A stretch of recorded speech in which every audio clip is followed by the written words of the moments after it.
जो विषय यहाँ पर दिया गया है काफ़ी अहम है, महत्वपूर्ण है। इस विषय के रेफरेंस में, ईवीएम के रेफरेंस में मैं दो चार महत्वपूर्ण बातों को यहाँ पर आपके सामने रखूँगा। सबसे पहले जो अभी जिक्र किया गया 1984 का ये जजमेंट है।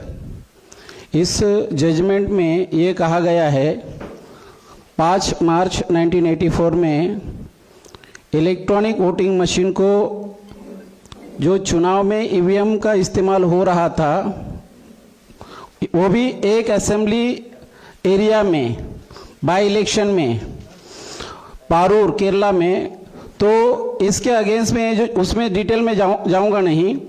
तो ये जो जजमेंट है 5 मार्च 1984 का, चुनाव में ईवीएम का इस्तेमाल करना अनकॉन्स्टिट्यूशनल है, ये कहा गया है। उसके बाद 1984 के बाद इलेक्शन कमीशन के द्वारा 15 मार्च 1989 को पीपल्स रिप्रेजेंटेशन एक्ट में सेक्शन 59 ओरिजिनल सेक्शन है। ओरिजिनल सेक्शन में जो ओरिजिनल सेक्शन है उसमें लिखा गया है मैनर ऑफ वोटिंग, वोटिंग किस तरह से होगी। तो उसका डिस्क्रिप्शन लिखा हुआ है कि बैलेट से होना चाहिए, होगी। और उसमें 15 मार्च 1989 को सेक्शन 61 जो 59 है उसमें 59, 60, 61, 61A ये अमेंडमेंट किया। और अमेंडमेंट करके ये लिखा गया एक या एक से ज़्यादा असेंबली एरिया में ईवीएम का अगर इस्तेमाल करना है, एक या एक से ज़्यादा असेंबली एरिया में, पार्लियामेंट एरिया में नहीं, एक या एक से ज़्यादा असेंबली एरिया में अगर ईवीएम का इस्तेमाल करना है तो डीएम का स्पीकिंग ऑर्डर होना चाहिए रिटर्न में। मगर हमें देखने में ये आता है जो चुनाव आयोग किस तरह से बदमाशी कर रहा है, सुप्रीम कोर्ट बाद में किस तरह से बदमाशी कर रहा है, इसका एग्जाम्पल मैं आपको देना चाहता हूं। 1989 के बाद ये जो अमेंडमेंट किया गया, उसके बाद डायरेक्ट 1998 में 3 असेंबली एरिया में, दिल्ली में, मध्य प्रदेश में, राजस्थान में, दिल्ली के 6 असेंबली एरिया में ईवीएम का इस्तेमाल किया गया। मध्य प्रदेश के 5 असेंबली एरिया में ईवीएम का इस्तेमाल किया गया और मध्य प्रदेश और राजस्थान के 5 असेंबली एरिया में ईवीएम का इस्तेमाल किया गया। मतलब इतने लंबे अरसे के बाद ईवीएम का इस्तेमाल किया गया, और वो भी जो स्पीकिंग ऑर्डर होना चाहिए उसका कोई मसला ही नहीं था। उसके बाद 2000 में ईवीएम का यूज किया गया कई जगह पर, और फिर 2004 से पूरे इंडिया में ईवीएम का इस्तेमाल किया गया। अभी मैं आपको जो 1984 की बात की, मैंने इस जजमेंट के बारे में बात की। कांशीराम साहब ने 14 नवंबर 2000 में चुनाव आयोग के मुख्यालय पर मोर्चा निकाला, और मोर्चा निकालकर कांशीराम साहब ये बोल रहे हैं कि चुनाव आयोग आज तक स्वतंत्र और निष्पक्ष चुनाव करने में अक्षम साबित हुआ। मतलब ये कब की बात है? 2000 की 14 नवंबर 2000 की बात है, जबकि एकदम कम एरिया में ईवीएम मशीन का इस्तेमाल हो रहा था। अभी 2004 से नेशनल लेवल पर ईवीएम मशीन का इस्तेमाल होने लगा। जब नेशनल लेवल पर ईवीएम का इस्तेमाल होने लगा तो ये बुक है सुब्रमण्यम स्वामी का, electronic voting machine unconstitutional and tamperable. इस बुक में पेज नंबर 14 में इस बुक में पेज नंबर 14 में क्या लिखा है, जो 2000 का, ये 2010 में ये बुक लिखा गया है। 2004 का 2009 का जो लोकसभा का चुनाव हुआ है, ये दोनों के दोनों लोकसभा चुनाव ये अनकॉन्स्टिट्यूशनल है, इलीगल है, ये इसमें लिखा है। साथ साथ ये भी बुक है डेमोक्रेसी एट रिस्क। इस बुक में भी आप देख सकते हैं, ये जो जजमेंट है 1984 का, इस जजमेंट के बारे में भी बताया गया है। तो इस बुक में भी कहा गया है कि डेमोक्रेसी एट रिस्क, इस बुक में भी ये कहा गया है कि जो 2004 का इलेक्शन है, 2009 का इलेक्शन है, ये इलेक्शन इलीगल है। मतलब ये इलेक्शन जो कंडक्ट किए, ये इलेक्शन 15 मार्च 1989 का जो पीपल्स रिप्रेजेंटेशन एक्ट है उसके विरोध में जाकर, और इलेक्शन कंडक्ट रूल 1961 इसके विरोध में जाकर ये इलेक्शन कंडक्ट किए हैं। इसका मतलब ये दोनों इलेक्शन, लोकसभा के ये दोनों इलेक्शन इलीगल है। दूसरी महत्वपूर्ण बात, पिछले साल 2024 में हमारा जो नेशनल कन्वेंशन हो रहा था, तो उसमें MG देवसायम, ये रिटायर्ड IAS ऑफिसर है, उनको हमने एज अ इनॉग्रेटर करके बुलाया था। तो उन्होंने वीडियो भेजा था, उसमें उन्होंने ये कहा था 2004 से लेके 2004, 2009, 2014, 2019, 2024 ये सारे के सारे इलेक्शन अनकॉन्स्टिट्यूशनल है, जो कि EVM से हुए हैं, EVM से कंडक्ट किए हुए हैं। ये सारे के सारे इलेक्शन इलीगल है, अनकॉन्स्टिट्यूशनल है।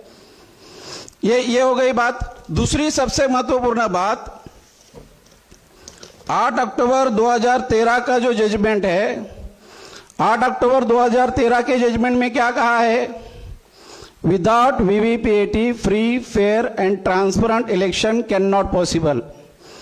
अभी थोड़ी देर के लिए 2004 में, 2009 में VVPAT मशीन नहीं था, और 8 अक्टूबर 2013 का जो जजमेंट है उसमें क्या कहा है, without VVPAT free fair and transparent election can not possible. इसका मतलब क्या है, ये जो 2004 का इलेक्शन है, 2009 का इलेक्शन है, उसमें VVPAT मशीन नहीं लगाया तो ट्रांसपेरेंट नहीं है। दूसरी सबसे महत्वपूर्ण बात, जो 8 अक्टूबर 2013 का जजमेंट है, सुप्रीम कोर्ट मैनेज हो गया, ये सबूत इसमें है। उसमें वो उन्होंने जजमेंट में क्या कहा है, ये फेज वाइज लगाया जाएगा, VVPAT मशीन को फेज वाइज लगाया जाएगा। अभी आप कल्पना करिए कि सुप्रीम कोर्ट ने ये कहना चाहिए था कि जहां तक संभव है, आप लोग अगर VVPAT मशीन नहीं लगा सकते तो बैलेट से चुनाव कराओ, क्या दिक्कत है। ये जजमेंट दिया जा सकता है, दिया जा सकता था, मगर ऐसा नहीं हुआ। ये मैनेज सुप्रीम कोर्ट के लेवल पर ये मैनेजमेंट हुआ।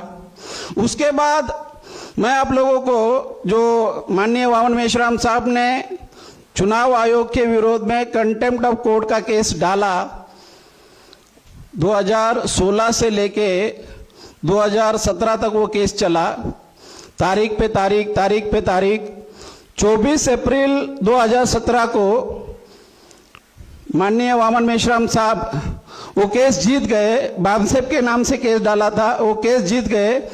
उस केस में 16,15,000 VVPAT मशीनों के लिए 3,173.47 करोड़ रुपए सैंक्शन हुआ।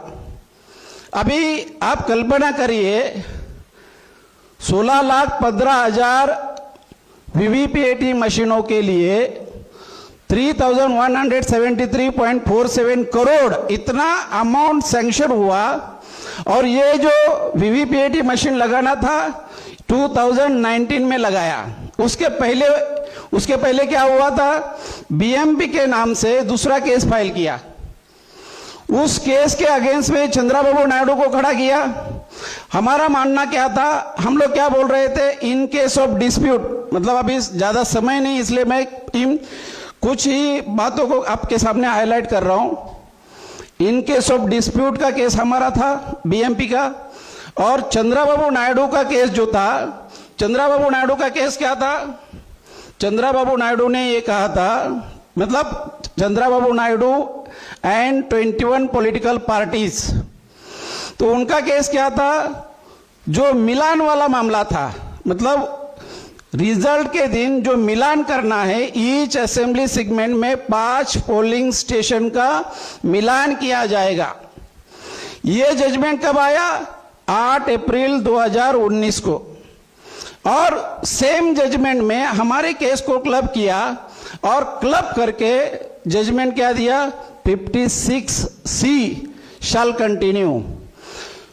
हमने बीएमपी के नाम से जो केस फाइल किया था और उसमें ये कहा था, इन केस ऑफ डिस्प्यूट, अगर डिस्प्यूट है तो काउंटिंग होना चाहिए, रिकाउंटिंग होना चाहिए, वीवीपीएटी से, जो वीवीपीएटी मशीन है उसमें से निकलने वाली पर्ची को पूरी तरह से फिजिकली वेरीफाई करना चाहिए, काउंट करना चाहिए, मैन्युअली काउंट करना चाहिए, ये हमारा डिमांड था। मगर उन्होंने क्या बदमाशी की, सुप्रीम कोर्ट ने 56 शैल कंटिन्यू, ये जजमेंट कब है, 8 अप्रैल 2017 का जजमेंट, 8 अप्रैल 2019, 8 अप्रैल 2019 के बाद अभी जो जजमेंट दिया उन्होंने वो इतना भयानक है, वो आपको बात आप लोगों को बताना चाहता हूं। 26 अप्रैल 2024 को दूसरा जजमेंट आया सुप्रीम कोर्ट का। वो जजमेंट क्या है, उन्होंने कहा कि एडीआर का केस था, एसोसिएशन फॉर डेमोक्रेटिक रिफॉर्म, उनके केस में जजमेंट क्या दिया उन्होंने, सुप्रीम कोर्ट ने अभी जो 26 अप्रैल 2024 पिछले इलेक्शन के पहले जजमेंट क्या दिया कि जो वीवीपीएटी से निकलने वाली पर्ची 100% काउंट करना ये बर्डन है, ये इलेक्शन कमीशन के लिए बर्डन है। सुप्रीम कोर्ट ने ऐसा कहा, ये बर्डन है, मतलब इतनी सारी पर्चियां काउंट करना ये बर्डन है। ये जजमेंट 26 अप्रैल 2024 को ये कहा। अभी आप लोगों को इसमें सबसे महत्वपूर्ण पॉइंट मैं यहां आपके सामने बताना चाहता हूं। ये जो बात है, इतनी भयानक बात है, इसमें उन्होंने क्या किया, 56C को काउंटर किया,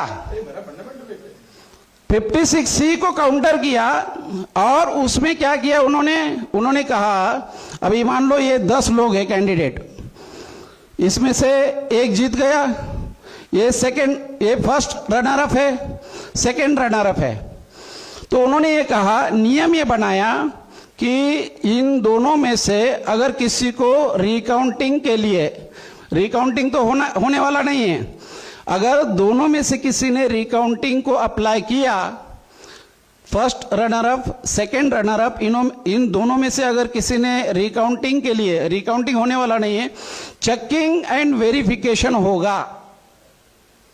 रिकाउंटिंग का सिस्टम उन्होंने खत्म कर दिया। बैलेट के समय में रिकाउंटिंग होता था। अभी ईवीएम के पीरियड में क्या कर रहे, मॉक पोल कर रहे, रिकाउंटिंग खत्म।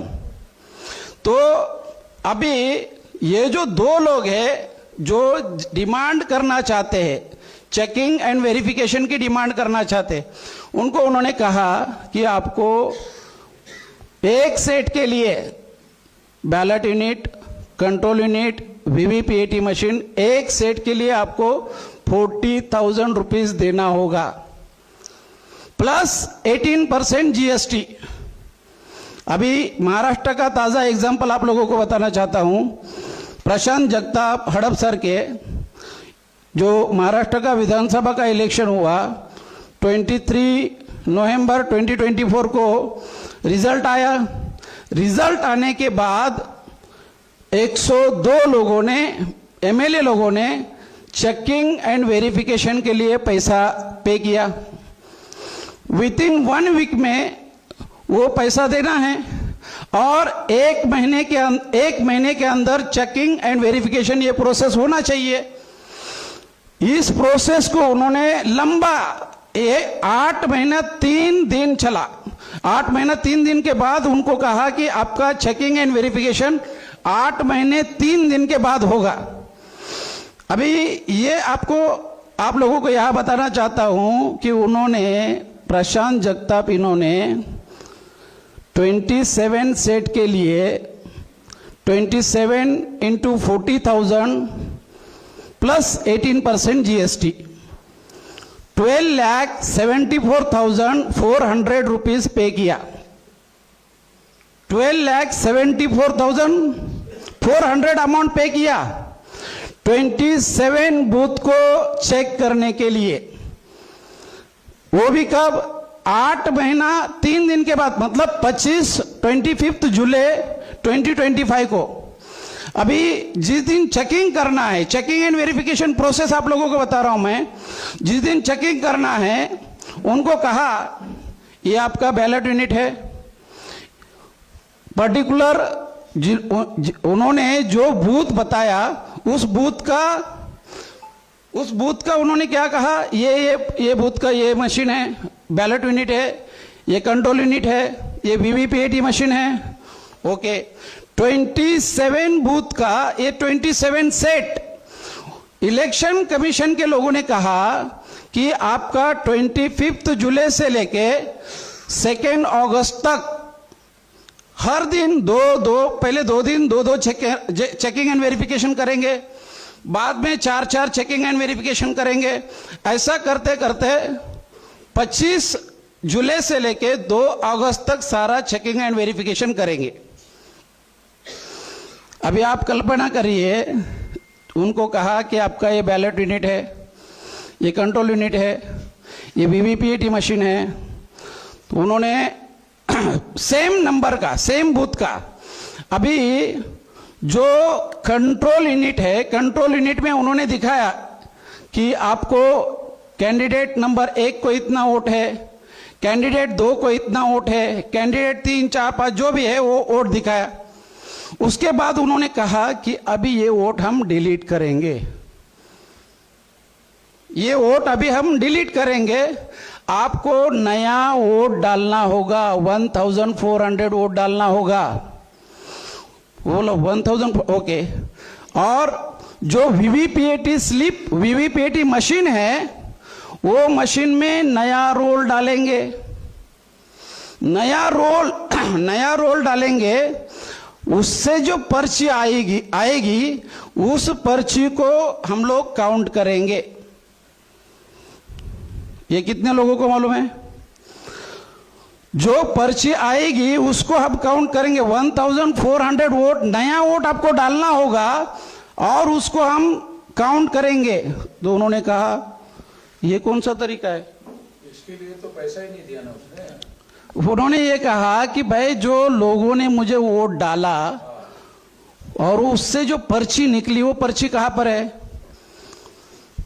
चुनाव आयोग के लोगों ने कहा, वहां पर ईसीएल के लोग, बीएल के लोग, ईसीआईएल के लोग, इलेक्शन कमीशन के लोग, उन्होंने कहा कि आपकी जो पर्ची है as per election conduct rule 1961 94B, इस क्लॉज के तहत उस पर्ची को स्ट्रांग रूम में 1 साल के लिए रखा जाता है। उन्होंने कहा, प्रशांत जगताप, इन्होंने कहा कि वो पर्ची काउंट करो ना, ये नया क्या है? उसके लिए पैसा नहीं दिया। चुनाव आयोग के लोगों ने क्या कहा? आपको ऑब्जेक्शन है, जाओ सुप्रीम कोर्ट में, जाओ हाई कोर्ट में, ऑब्जेक्शन है, जाओ। वो आदमी, अभी उस आदमी ने वो अभी बाद में कुछ प्रोसेस किया, शरद पवार को बताया, शरद पवार जी को बताया, फिर चुनाव आयोग के विरोध में थोड़ा बहुत उन्होंने हंगामा किया, और फिर अभी शरद पवार जी की पार्टी छोड़ के वो कांग्रेस में गए, अभी नगर सेवक बन गए। एमएलए के बजाय अभी ये जो इलेक्शन हुआ अभी का, अभी नगर सेवक बन गए वो आदमी। मतलब महाराष्ट्र में जिस आदमी को असेंबली इलेक्शन में महाराष्ट्र के सबसे हाईएस्ट वोट था, हारने वालों में सबसे हाईएस्ट वोट, जितने भी हारे। एक दूसरा एग्जांपल, बाबुलकर मैडम थी कोल्हापुर की, उस मैडम ने 5 सेट का अमाउंट पे किया था, 5 सेट का अमाउंट पे किया था, उनको भी यही प्रोसीजर बताई। तो उन्होंने कहा कि ये इतनी लंबी बात बताने की जरूरत नहीं है। इस काम के लिए पैसा भरा गया था, जब चुनाव आयोग के कहने पर वो काउंटिंग होना चाहिए ना, सिंपल लॉजिक। हाँ। वो उन्होंने अगर किया होता तो वो चोरी पकड़ी गई होती। हाँ। तो इस वजह से चोरी पकड़ी गई होती, ये चुनाव आयोग को पहले से मालूम है, इस वजह से उन्होंने वो करने से इनकार कर दिया। नया वोट डालने की बात कर रहे हैं। हाँ। तो नए वोट का तो कोई मुद्दा ही नहीं है ना, उसने ये ऐसा मुद्दा उठाया ही नहीं। नया वोट डालने के लिए मुद्दा उठाया नहीं ना, जो वोट हो गया है उसको रिकाउंटिंग करने की बात थी। तुम्हारी बातों में ये आना चाहिए, ये बात है। अगर वो कर नहीं रहे हैं तो इसका मतलब ये है कि उसमें उनकी चोरी हाँ जा रही थी। बराबर। हाँ, ये चुनाव आयोग को समझ में आ रहा था, इसलिए उन्होंने उस बात को करने से मना किया, दूसरे तरीके से मना कर दिया। ये एंड हो गया। हाँ। ये बात का वही और वो एक मैसेज देना होता है ना लोगों को। हाँ, उस दूसरी से मतलब कि उन्होंने क्या किया, अभी जो चुनाव हुए महानगर पालिका वगैरह, उस चुनाव में उन्होंने क्या किया, वीवीपीएटी मशीन का इस्तेमाल नहीं किया। ये गड़बड़ी, ये आंदोलन हो सकता है, आवाज उठ सकती है। तो इस बात को लेके हम लोगों ने सोशल मीडिया पे हंगामा खड़ा किया था। तो राहुल गांधी को 7 अगस्त को राहुल गांधी को इसके विरोध में वोटर लिस्ट का मामला खड़ा करना पड़ा। ये जो हम लोगों ने सोशल मीडिया पे इसको हाईलाइट किया। दूसरी सबसे महत्वपूर्ण बात आप लोगों को बताना चाहूंगा, चुनाव आयोग के वेबसाइट पर ये डॉक्यूमेंट था, 14 सितंबर 2024 तक ये डॉक्यूमेंट चुनाव आयोग के वेबसाइट पर था। और इसमें क्वेश्चन नंबर 25 में ये लिखा है, क्वेश्चन नंबर 25 में ये लिखा है, whether the EVM can reveal the data that who voted for whom। किसने किसको वोट दिया, क्या ईवीएम मशीन के माध्यम से ये पता लग सकता है क्या? चुनाव आयोग ही खुद जवाब दे रहा है, हाँ ये पता लग सकता है कि किसने किसको वोट दिया। तो सीक्रेट ऑफ बैलेट का जो वायलेशन है वो कानून को उल्लंघन है। इसमें चुनाव आयोग ने क्या बदमाशी की, जब मैंने ये सोशल मीडिया पे हाईलाइट किया तो ये डॉक्यूमेंट चुनाव आयोग ने वहां से डिलीट कर दिया। तो चुनाव आयोग को मैंने वीडियो बनाया, 20 अप्रैल 2025 को वीडियो बनाया और सोशल मीडिया पे छोड़ा। मैंने वीडियो में मैंने ये कहा कि आपने ये डॉक्यूमेंट इलेक्शन कमीशन की वेबसाइट से डिलीट कर दिया, ओके, मगर 8 अक्टूबर 2013 का जो जजमेंट है उसमें पैरा नंबर 13 में इलेक्शन कमीशन का जो वकील है, वकील दलील दे रहा है कि किसने किसको वोट दिया, अगर ईवीएम मशीन को डिकोडर लगाया जाए तो उसका प्रिंटिंग स्टेटमेंट दिया जा सकता है। इतनी भयानक बात है, मतलब सीक्रेसी ऑफ वोट कहां पर है। तो ये बहुत सारी बातें हैं। तो इस तरह से ये करो और कंक्लूड करो कि ये सारी बातें कानून का चुनाव आयोग खुद उल्लंघन कर रहा है। हाँ, ये तुम्हारी बातों में आना चाहिए। तो ये इलेक्शन कमीशन जो है किस तरह से बदमाश है, ये आपको प्रूव कर दिया।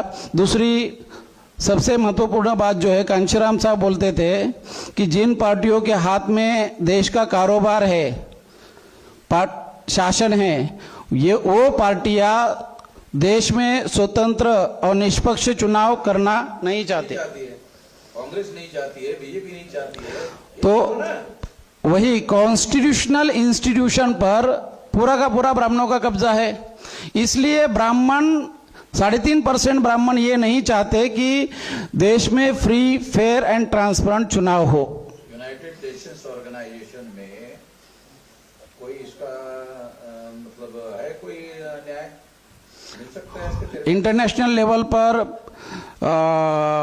इलेक्शन इंटरनेशनल लेवल पर इलेक्शन ऑब्जर्वर होते हैं और अलग अलग कंट्री के लोग रिपोर्ट देते हैं। इंटरनेशनल लेवल पर उनको डेप्यूट करना पड़ता है। वो कंट्री के लोगों ने कहा तो जो रूलिंग पार्टी है, अपोजिशन पार्टी है, उन लोगों ने अगर कहा कि हमारे कंट्री में ये सारा गड़बड़ हो रहा है, धांधली हो रही है, तो इनको लिखना हाँ, तो वो लोग इंटरफेयर कर सकते हैं। तुम्हारे पास ये सारा डॉक्यूमेंट्री एविडेंस है, हाँ, कोई ड्राफ्ट तैयार करो, हाँ, यस, और यूनो को लिखो। कम से कम यूनो के सामने जाने को नहीं ये नोटंकी इन लोगों की। बराबर, हाँ, फ्री, फेयर एंड ट्रांसपेरेंट चुनाव नहीं हो रहा है भारत में। रिकॉर्ड में तो आने दो, बराबर, हाँ, तुम बोलने के लिए तो रख रहे हो, या उसको भेजना चाहिए वहां तक भेजो, बराबर। तो सबसे महत्वपूर्ण, भेजो दोस्तों। हाँ, संगठन के ताकत के आधार पर भेजते हैं, तो उसके लिए इस मुद्दे पर आंदोलन भी खड़ा कर सकते हैं, और इसके लिए भारत में यूनाइटेड नेशन ऑर्गेनाइजेशन की शाखा होगी दिल्ली में, तो उसको निवेदन भी देते हैं। बराबर। तो कहने का मतलब ये है कि ओवरऑल कॉन्स्टिट्यूशनल इंस्टीट्यूशन पर आज के तारीख में ब्राह्मणों का कब्जा है, और ये पॉलिटिकल पावर पर ब्राह्मण कब्जा बरकरार रखना चाहते हैं। बाबा साहब डॉक्टर अंबेडकर ने what Congress and Gandhi have done to the untouchable, उसमें एक पॉइंट है। वो पॉइंट क्या है? बाबा साहब डॉक्टर अंबेडकर बोल रहे हैं कि there is no social evil and social wrong to which Brahmin does not give his support. ऐसी कौन सी भी सामाजिक बुराई ना हो, सामाजिक कुरीति ना हो जिसे ब्राह्मणों ने ना किया हो। नहीं है वो ऐसी कोई बुराई दुनिया में नहीं है जिसे इसका ब्राह्मण समर्थन नहीं करते। हाँ, तो ये मतलब कि पॉलिटिकल पावर को बरकरार रखने के लिए ये सारा हथकंडे ब्राह्मण यूज कर रहे हैं। इसका मतलब ये है कि ईवीएम खत्म, ब्राह्मणिज्म खत्म, यहां तक आंदोलन आ चुका है। तो आज के इस मौके पर मैं यही कहना चाहूंगा। धन्यवाद। ड्राफ्ट तैयार करो।